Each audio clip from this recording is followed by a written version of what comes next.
Yeah. Oh, yeah. Well, yeah.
Yeah.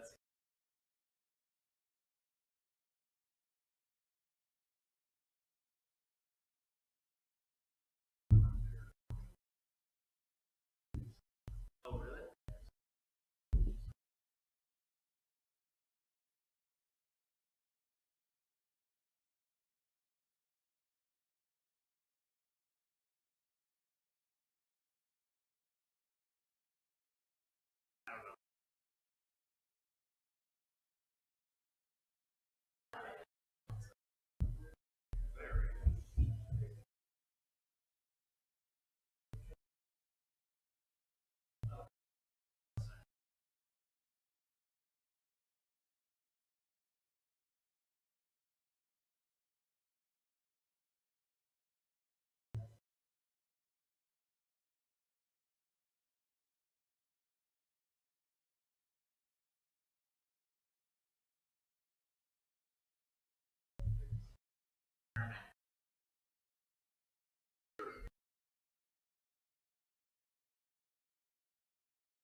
Marc's already been by.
I see folks coming in this morning sporting some sweaters and warm weather clothing.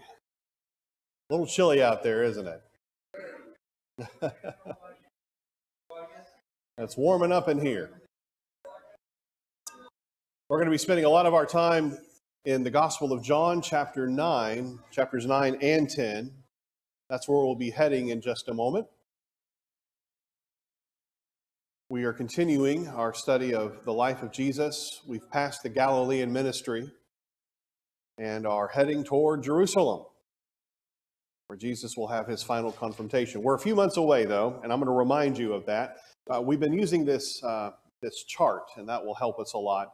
But before we look at the chart, let me remind you that 2 weeks ago, we saw Jesus in the Gospel of John in Jerusalem for the Feast of Tabernacles, or the Feast of Booths, and that occurs in October of every year. I don't know if it ever creeps into September, but you know how you go from one calendar to another calendar, another ancient calendar. Sometimes there's some interesting overlap. And then we started last week Luke's central section, this unique feature of Luke's gospel, where you, from Luke 9:51 through about 1944, this large section contains material Jesus teaching, and he's always traveling toward Jerusalem. He had set his face toward Jerusalem. We'll resume talking about that more next week. And that interrupts John's gospel. So we're completely bypassing Matthew and Mark right now during this unique period of time when Jesus is in Judea, just a few months before he's going to die. And today we will see Jesus at the Feast of Dedication. What is this feast known as better? So there's Luke's central section. Jesus at the Feast of Dedication. We know this feast more conventionally as Hanukkah, the Feast of Dedication, Hanukkah. And Jesus is there. There's a reason why Jesus, it's being emphasized in the Gospel of John, and it's not mentioned in Matthew, Mark, or Luke. None of the others do. Only John does. We're now in December. As a matter of fact, Hanukkah for this calendar year started last Sunday, and it ends tomorrow. So Hanukkah is going on right now. Isn't that interesting? As we, by coincidence, are following in the footsteps of Jesus, this is his last Hanukkah, where he is confronted by the religious leaders. What will happen the following April? April of AD 30, I believe. The crucifixion. We are months away from Jesus in the spring of the year being crucified for the sins of humanity, altering forever human history, dying on the cross of Calvary for us. Here's a chart that we've been using. It's in a book, but I'll just put on the screen here. You can see the Feast of Tabernacles at the beginning of this later Judean ministry of Jesus' overall ministry. This 3-month period that Jesus is in Judea. And you can also notice, I know for those of us who have been here several times, you already know about this, but I see some folks visiting. This is a running dispersion of where the Gospels talk about these events. So the green is Matthew. This red, that doesn't look very red, it's the Gospel of Mark. Notice there's no green, there's no red. It's just this dark color, this purple, and the bright blue. That's Luke. So you've got the Feast of Tabernacles, that's October, and then you've got this central section, and then today we're going to be looking at this time period here that no other gospel discusses, and it's the Feast of Dedication. The Feast of Dedication. That's where we are in our study. Next week, we're going to continue. Oh, forgot. I have this nice little arrow following along. Where we're going to be next week as we continue the ministry of Jesus, we're going to be in the Perean ministry. At the end of today's events, the religious leaders try to kill Jesus again. And that persuades him to leave Judea and go to Perea for 3.5 months. And that's going to take us up to when Jesus is going to die. Just trying to give us some chronological bearings as we go through our material today. Jesus spent about 3 months in Judea near the end of his ministry at the Feast of Tabernacles in October, the Feast of Dedication, Hanukkah, in December. And that's where we are right now. In Jerusalem, there is this pool, and here is an architectural artist's rendering of the Pool of Siloam with its 5 porticos. And that's what we'll see described here in the Gospel of John. Am I confusing the events of John 5, the 5 porticos? But we have here a nice pool in the center of the city, and that's where this man is going to go and wash. What we do not have time to do is look at John 9 and 10 in great detail. I wish we did. But in our Bible class this morning, what we're going to do is spend some time looking at these 2 chapters because they go together. What is it that Jesus does in John 10? He talks about himself as the Good Shepherd. I am the Good Shepherd. We're very familiar with that concept, Jesus describing himself as the Good Shepherd. But this goes along with John 9, and I want to emphasize that today as well. Throughout our study of the Gospels, what we have tried to do is look at all 4 together and not look at Matthew in light of Matthew, Mark in light of Mark, Luke in light of Luke. But it's hard to do when there's not a parallel for these passages. And I think it would be helpful for us to remind ourselves that in the Gospel of John, this is unique to John, there are 7 signs. That's what John calls them. What would we call them? Not signs when Jesus turns water to wine or heals someone or raises somebody. Miracles, but that's not what John calls them in his Gospel. But these are the 7 signs.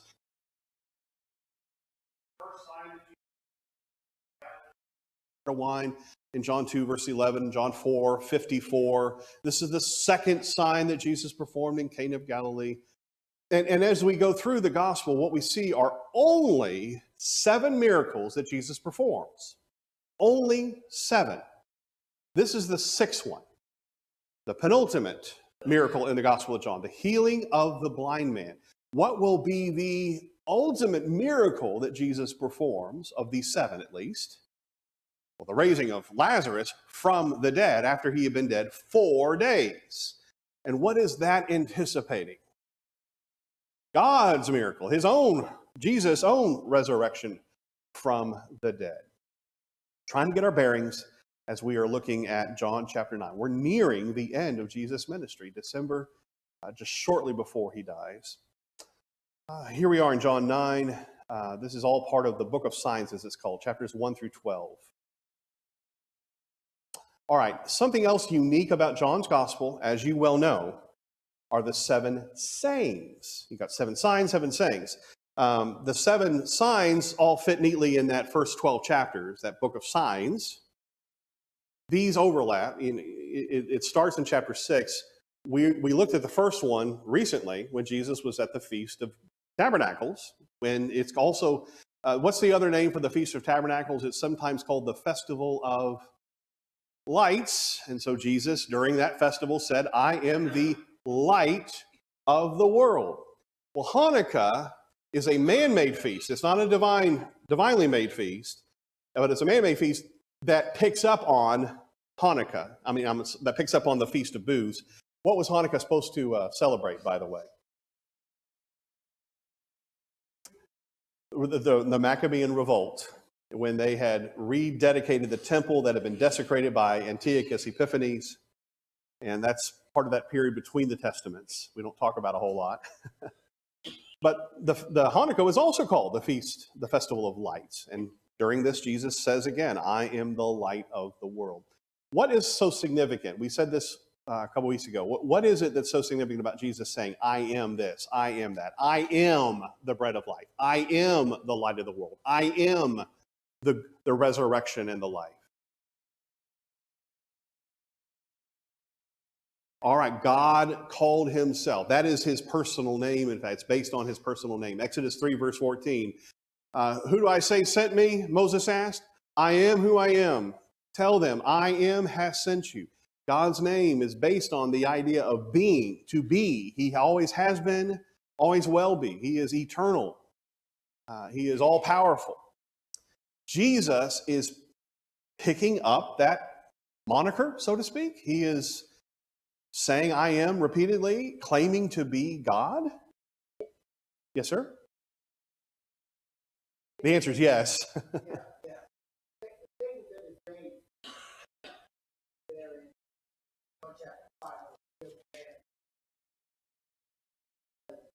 The lame man.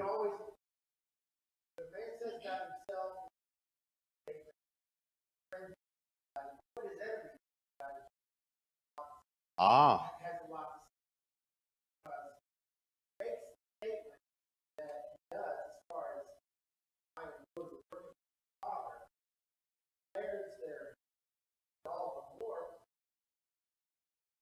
Right.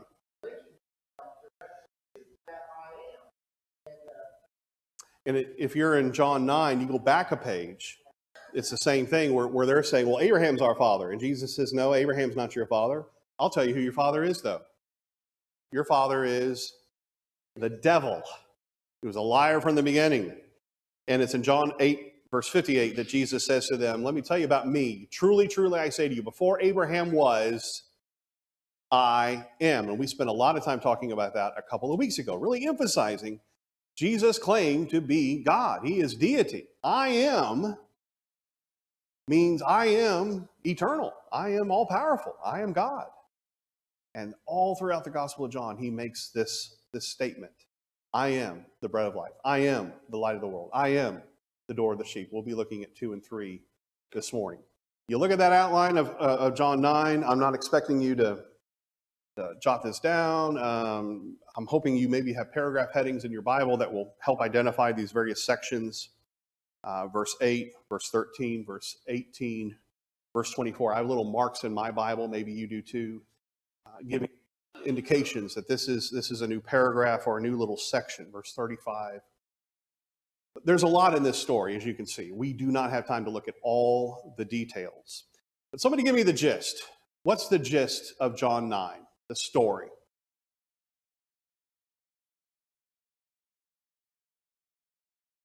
This blind man sitting outside.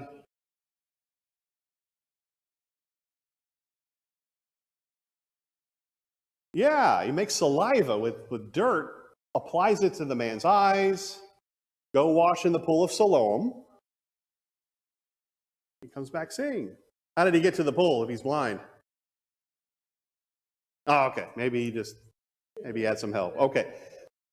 And then Jesus disappears. Who comes up to this blind man and starts saying, well, aren't you that blind man? You can't be that blind man. We've known you forever. You've been blind.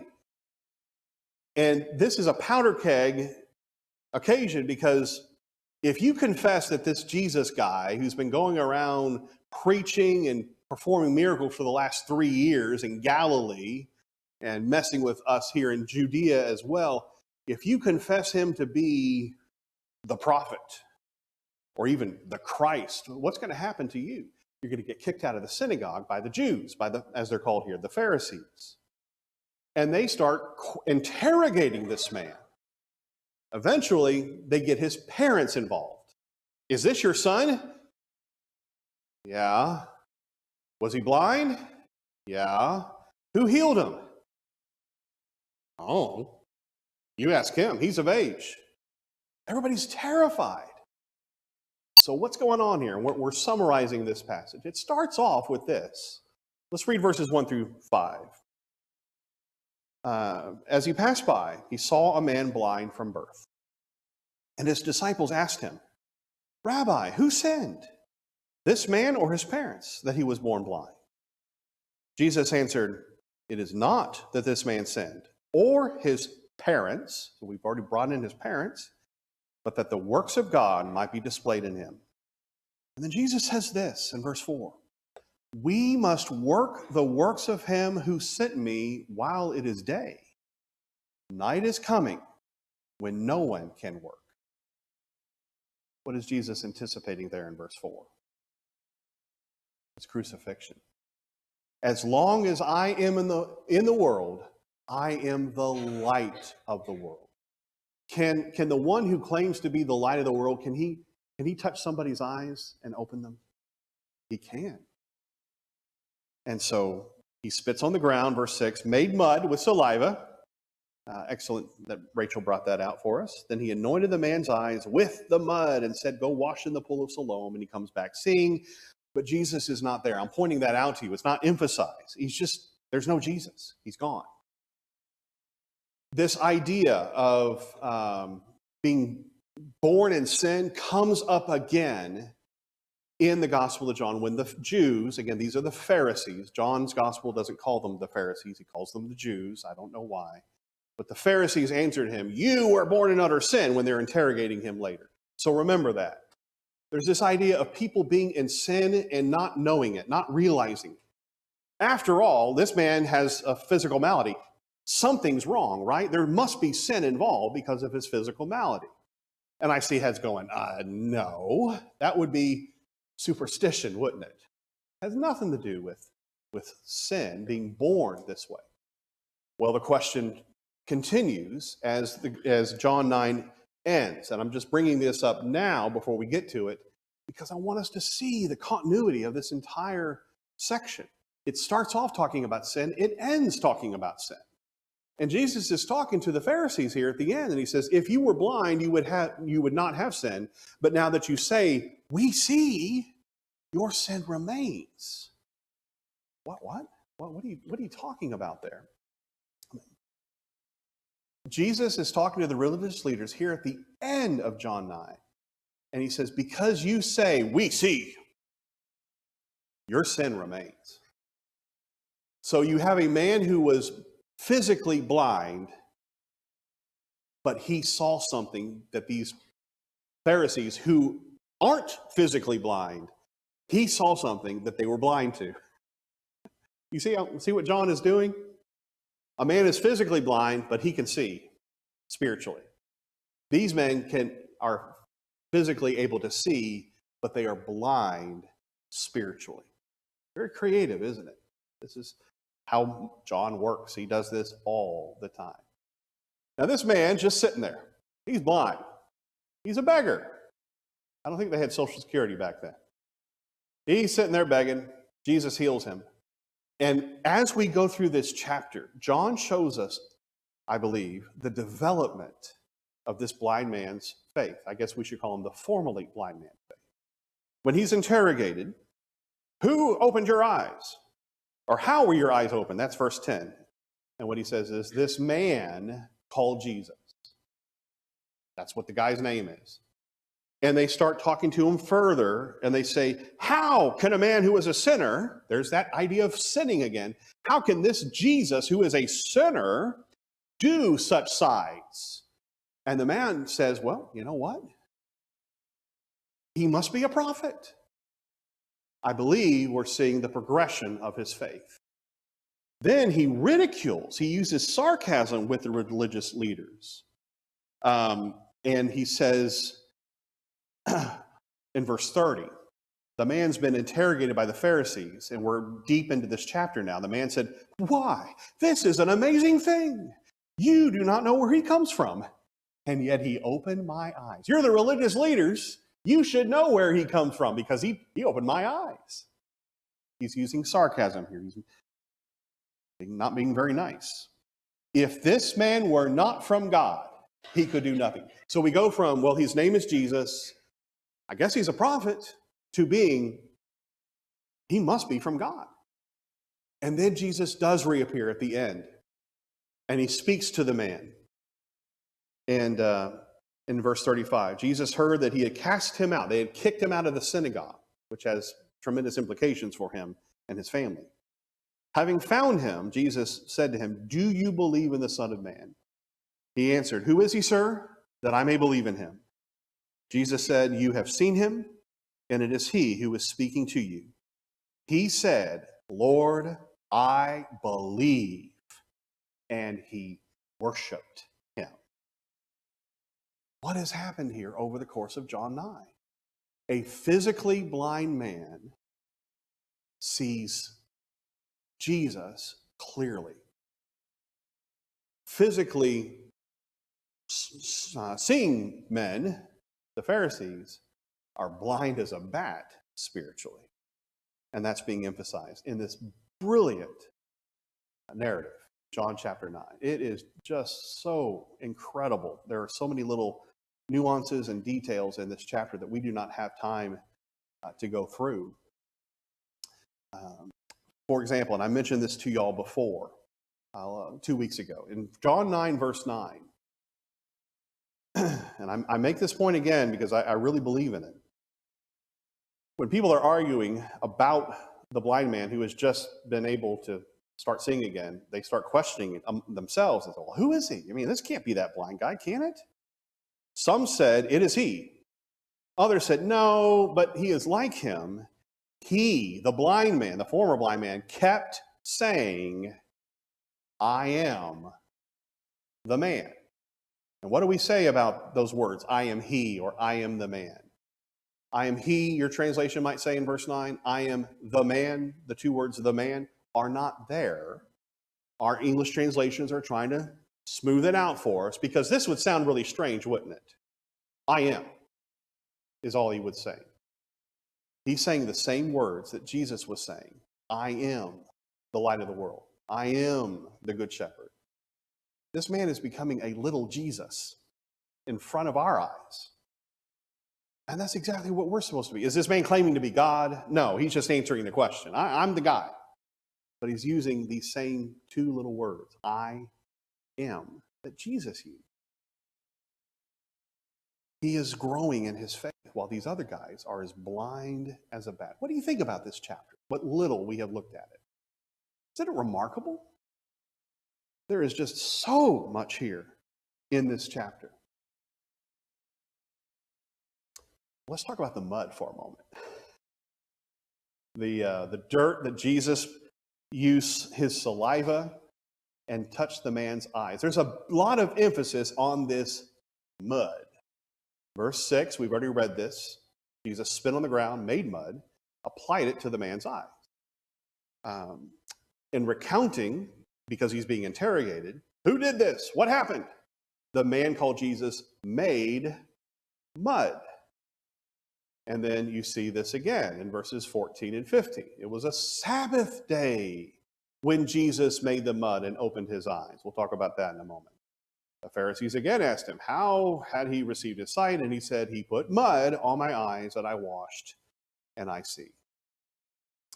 How many people in the Bible performed the miracle of giving sight to others? How many people restored people's sight by touching them? And when we've discussed this before, there's normally blindness involved, and then it's reversed when it's happened. Elisha reversed the blindness of some Syrians. They had been struck blind, and then he prayed that God would, but it was God who did this. This is unique. This is interesting to me, and maybe somebody can blow it out of the water, but in the Bible, only God opens the eyes of the blind. This was supposed to be the work of the Messiah. Isaiah talks about the Messiah who would come and he would heal people. He would heal people from being crippled and being lame and various things, including opening the eyes of the blind. Yes, sir.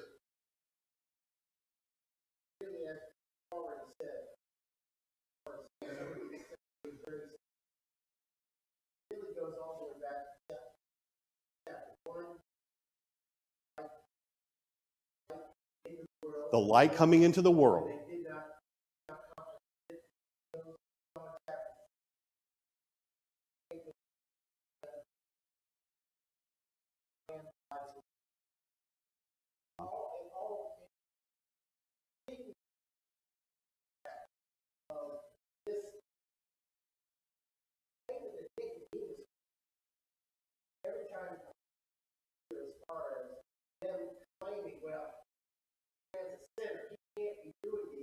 Right.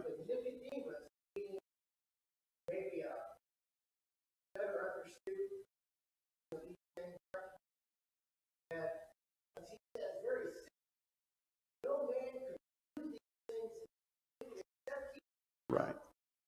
And Nicodemus is referring to the tail end of John 2, where Jesus performed many miracles, and he had not revealed himself to any man. The man, Nicodemus, came to him, and Nicodemus still doesn't see, still doesn't understand who Jesus is, but he's starting to. And that's excellent. Good.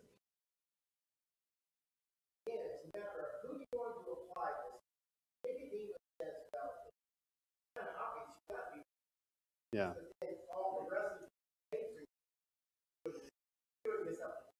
All right. I wasn't going to go this direction, but I just got a text from David Hutchins. Yeah, David texted me. Oh, go ahead. Go ahead before we do. Well, that's the point that David was just making. What could possibly be going on here in John 9? It's talking about God, Jesus, God in the flesh, recreating this man.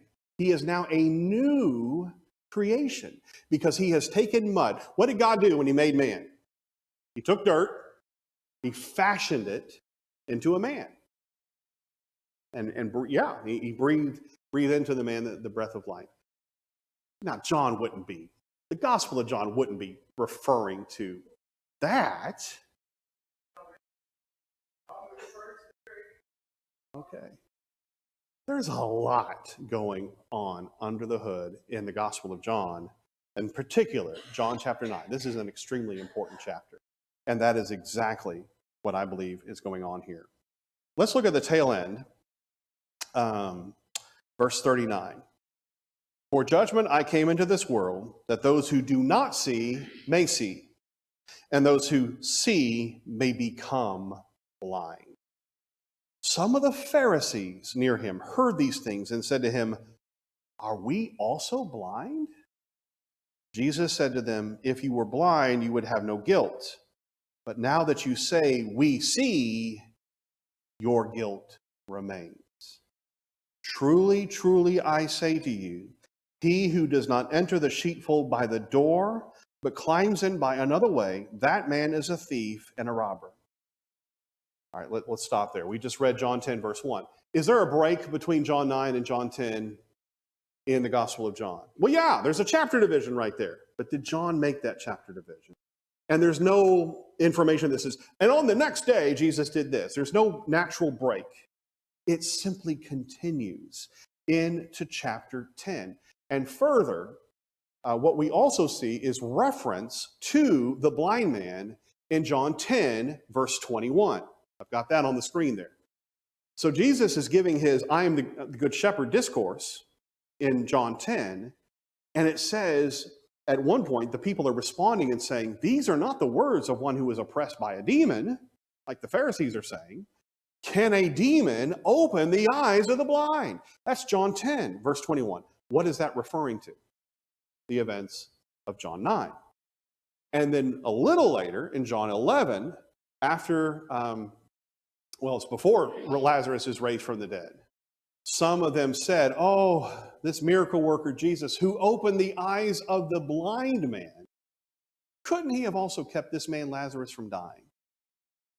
This incident in John 9, this amazing narrative in John 9, continues to reverberate in the Gospel of John, chapter 10, chapter 11. This is a really important chapter. And I know we don't have a lot of time to delve into it, and we have in the past. I hope that's helpful. I hope that challenges us to go, I want to study this further. I want to see more of what's going on here in John chapter 9. Let's go on to John chapter 10, and we're going to look at this I am the good shepherd discourse.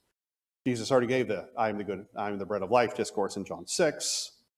Let's read this. Let's just read it. John 10. "Truly, truly, I say to you, he who does not enter the sheepfold by the door, but climbs in by another way, that man is a thief and a robber." Who's he talking about here? The Pharisees. Excellent. "But he who enters by the door is the shepherd of the sheep." Who's he talking about there? I'm the shepherd. "To him the gatekeeper opens. The sheep hear his voice, and he calls his own sheep by name and leads them out. When he, the shepherd, has brought out all his own, he goes before them, and the sheep follow him, for they know his voice. A stranger they will not follow, but they will flee from him, for they do not know the voice of strangers." This figure of speech Jesus used with them, but they did not understand what he was saying to them. And so he finally makes it as plain as he can. Verse 7, "I am the door of the sheep." And then in verse 11, "I am the good shepherd." Tell me about the Pharisees. What is their role in Judea? What are they supposed to be doing? Okay, the law keepers, they're the experts. They're the ones who read the law. They're the ones who explain it to people. But what's the problem? They don't keep the law themselves. What was Jesus' favorite word for them? Hypocrites, for good reason. By the way, Nicodemus was one of these Pharisees, for the Sanhedrin Council, in fact. Paul the Apostle had been a Pharisee.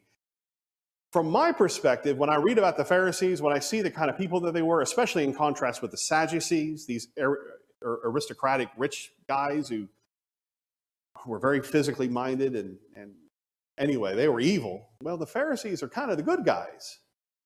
But Jesus says, no, they're really not. They're really not. Yes, ma'am. They clung to their traditions, knowing that their traditions were overriding the law. Matthew 15 talks about that.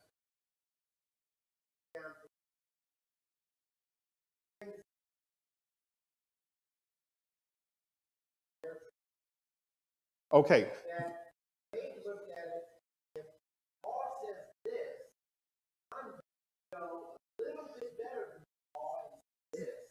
Okay. And what is the best example of that? During Jesus' ministry, the Pharisees saying, ha, you broke the law because you healed on the Sabbath. And I said I was going to bring up that detail from John 9, and I didn't. Why does it take so long in John 9? We're going back to John 9 for a moment. Why does it take so long? Verse 14, before John says, oh, by the way, it was a Sabbath day when Jesus did all this. It took us 14 verses to get to that. That's something else to look at. And we already saw that in John 5 as well. It took him a while to get to that as well. Jesus is God. He can do whatever he wants, whenever he wants. What did Jesus say during his ministry? The Sabbath was not made for man, but man for the Sabbath. Did I say that right? I said it wrong, didn't I? Are we supposed to slavishly follow a law and just honor the Sabbath because that's what the Mosaic law says and that's what I'm supposed to do? Or is there a reason why we honor the Sabbath day, or Jewish people specifically honor the Sabbath day? This is a day of celebration. This is a day of relishing in our relationship with God. We cease all work. That's what Sabbath means, rest, cessation from work. And we celebrate that we are God's people. They spent time in the synagogue on the Sabbath. They read Scripture. Now, is Sunday the Christian Sabbath? There are some connections. There are some parallels, but no, it is not. Can I go mow my grass this afternoon? No, because my lawnmower is frozen. There's nothing wrong with working on the Sabbath. Is there a principle? Is there a principle that we can derive from God's command, honor the Sabbath, keep it holy? Do we need time to rest, to focus on our relationship with God? Once a week. That's not what we do in our American society, though. We work and we work and we work and we push ourselves, and the next thing you know, we have ulcers. We're falling apart. There's a principle there, and that's a good concept. In John 10, Jesus is talking about himself as the good shepherd, and who are the thieves and the robbers who want to break in and steal the sheep and destroy them? The Pharisees. Now, this language about Jesus being a good shepherd, it goes back to Old Testament terminology. Who is the ultimate shepherd in the nation of Israel? The physical representation, the physical shepherd. Not God. That's the easy step. The Lord is my shepherd. Yes. But the imagery of a shepherd goes back to David. And kings were compared to being shepherds of their people, who care for their people. I'm not a shepherd. I'm not the son of a shepherd. Tell me about herding sheep, though. You would have, in the ancient world, even today, I guess, in the Near East, you would have all these sheep. And some sheep belonged to one shepherd and some sheep belonged to another shepherd. And the shepherds would team up. Why would they team up? Protection? Yeah. And they put them all in the great big pen. But when it was time to take their sheep and lead them to water, what would the shepherd do? He would scan each sheep and make sure it was his. Boop. Okay, you go. All right. Boop. All right, you belong to Joe over there. Okay. What do sheep do? They listen to the shepherd's voice. And so Jesus is pointing out some of the unique characteristics of sheep that maybe we don't appreciate unless we have been told about this or studied about this. Sheep hear the shepherd's voice and they go, oh, he's over here. I'm going to go over there now. And so what if Bob starts calling Joe's sheep? What's Joe's sheep going to do when he hears Bob calling? Nothing. He's just going to look at him. Yes, sir. He's just probably going to say, bah. Yeah.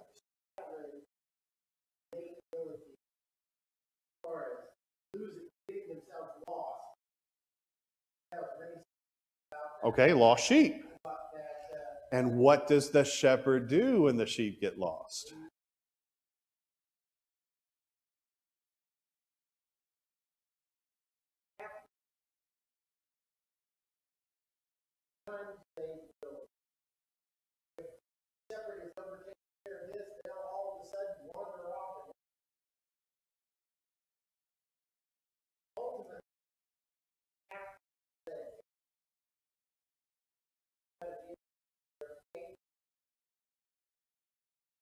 right? And that is a perfect, beautiful parallel metaphor for us as Christians. Today, when we start thinking about a modern type of illustration, I don't know anything that works as well as a shepherd with his sheep. And it's a beautiful metaphor that describes God as our shepherd, Jesus as our shepherd, and we as his sheep. Yes, ma'am.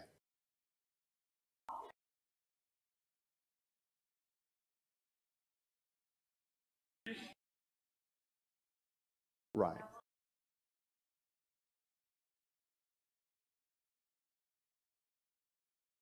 Okay.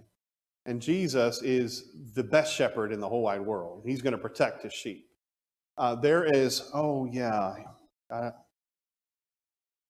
Let's look at Jesus' description of himself. So I'm going to skip. There's a lot of division over who Jesus is. Some are saying he has a demon. Others are saying, well, I mean, he opened the eyes of the blind. How can he have a demon? Let's spend just the last few minutes of our class. We've got about 7 minutes left, looking at John 22 through verse 39. There's a lot here, but I want to remind you of verse 28, and then we're going to read some of these verses. I give them, the sheep, I give them eternal life. They will never perish, and no one will snatch them out of my hand. There's a newer song that we sing, and I'm drawing a blank. I don't remember the name. I didn't plan on mentioning this. But it says, it quotes this verse, no one will snatch them from my hand. Your only son, da da da da. Somebody find that number. We'll look at it. I don't remember. Okay, I know what he's talking about. And I love singing that song because it instantly brings me to John 10. It's called Lamb of God. That's not a number. I need a number. It's in the supplement, isn't it? It's in the supplement. No, it is. Your only son. Like I said, it's in this book. 950.